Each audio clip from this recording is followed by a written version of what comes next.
বাড়িটাই একটা ছোট্ট হলেও এই বাড়িতে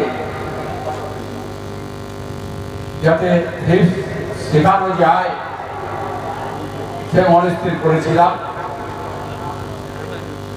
আল্লাহর রহমতে আপনাদের দোয়া আশীর্বাদে কিছু কিছু করে সফলতা আমাদের সামনে আসছে।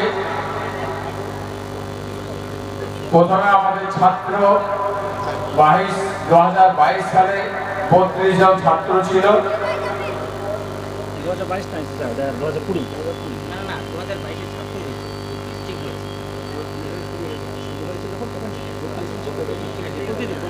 2022 এ আমাদের 32 জন ছাত্র ছিল, তার মধ্যে থেকে আমাদের 7 জন হিজ কমপ্লিট করেছিল।